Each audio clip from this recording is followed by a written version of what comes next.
avec des bonnes idées dedans, de lecture bien sûr. Donc 2 polars qui...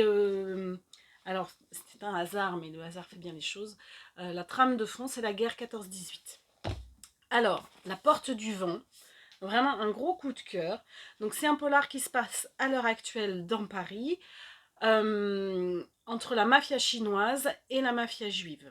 Voilà, donc là on retrouve un homme complètement criblé de balles, un inspecteur suit l'enquête et en fait découvre qu'il y a un lien très très fort entre la mafia juive et la mafia chinoise. Voilà.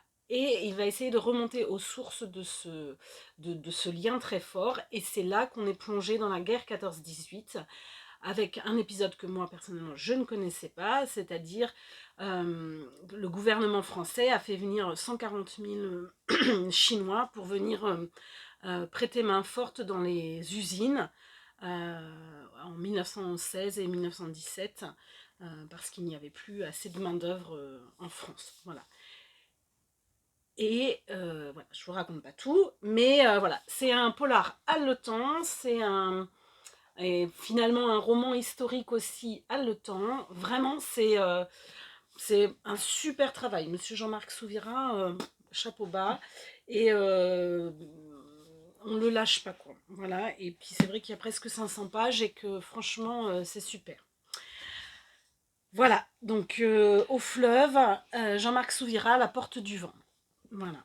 Et puis, deuxième polar, qui est un premier roman, donc Audrey Brière, Les Malvenus. Donc on est en 1917 en Bourgogne, et un homme qui est odieux, affreux, que tout le monde déteste dans le village, est retrouvé égorgé dans la cave d'une commerçante. Donc plutôt tout le monde est soulagé en fait. Mais il y a quand même un inspecteur qui doit enquêter, savoir qui a tué. Et on va découvrir plein de secrets de village. On va découvrir... il y a un orphelinat dans ce village. Il y a voilà, plein de personnages. L'ambiance est vraiment très très bien trouvée. Les personnages sont très très bien campés. L'intrigue aussi. Enfin, vraiment, c'est à surveiller cette auteure parce que... eh ben, elle est prometteuse et que...